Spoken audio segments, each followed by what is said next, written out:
Okay, so are you ready to completely rethink how you work, how you spend your time? Because today we're diving deep, deep into this idea. It's called the 80-20 principle. Ooh, I like the sound of this already. Right. And you should because, well, it basically says that 80% of the results you get in life come from just 20% of your efforts. Yeah. Like, what if we could all just figure out what that 20% is and just, really hone in on that? Yeah, sign me up. That sounds amazing, but also kind of hard to believe. Is this for real? Well, that's what we're here to find out. We're going to be taking all of our cues from Richard Koch's book, The 80-20 Principle, Achieving More with Less Effort.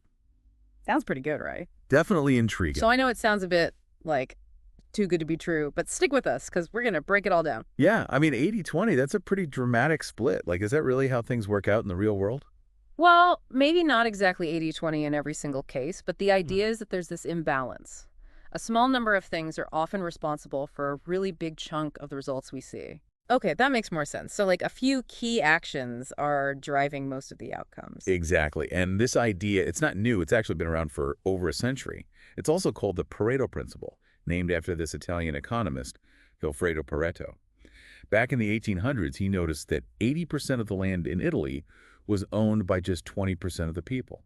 Hmm, interesting. So that's where it all started, with land ownership. Yep, that was like the first observation. But then people started noticing this pattern in all kinds of areas, like software developers. They find that 80% of crashes are often caused by just 20% of the bugs in their code. Wow, so it's not just some random theory, it's actually based on real-world Oh, observations. exactly. Okay, so now for the big question, how do we use this in our own lives?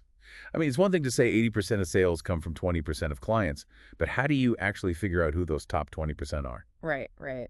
It's all well and good knowing this principle exists, but then how do we actually put it to work? Exactly. That's the challenge, right? Yeah, and I think that's where a lot of the value comes in. Koch talks about identifying your vital few.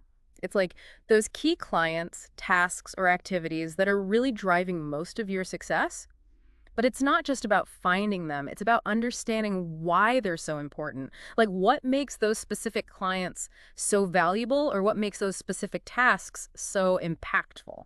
So it's about going deeper, right? Not just what, but why. Yeah, exactly. Like maybe those top 20% of clients, maybe they all came through a specific marketing channel, or maybe they're all drawn to a particular feature of your product. Uh-huh. So once you know the why. Then you can strategize. You can focus your marketing efforts on that high performing channel, or you can really double down on those features that are attracting your most valuable clients. See, this is already making me think about all those hours I spend on things that don't really matter, Yeah. like answering emails that could totally wait, or Yeah. sitting through meetings that, honestly, I don't even need to be in. Oh, tell me about it. I think we all have those things, those time wasters that feel unavoidable. It can be kind of overwhelming to even think about cutting them out. Yeah, it's like, what if I stop doing this and everything falls apart? But Mm. then again, what if I don't stop and I'm just constantly running in circles? Exactly. And I think that's where Cookie's book is so helpful. He talks about how the 80-20 principle isn't about doing less work, it's about being more strategic with your effort.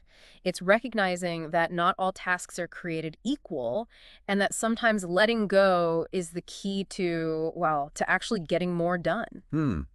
Letting go, that's a tough one, but I get it. It's about focusing on the stuff that really moves the needle, right? Yeah. But how do you even know what to let go of? What if you cut the wrong things? Well, Koch suggests this really simple but powerful exercise. He says, track your time for a week or two, and I mean really track it. Write down everything you do and how long you spend on it.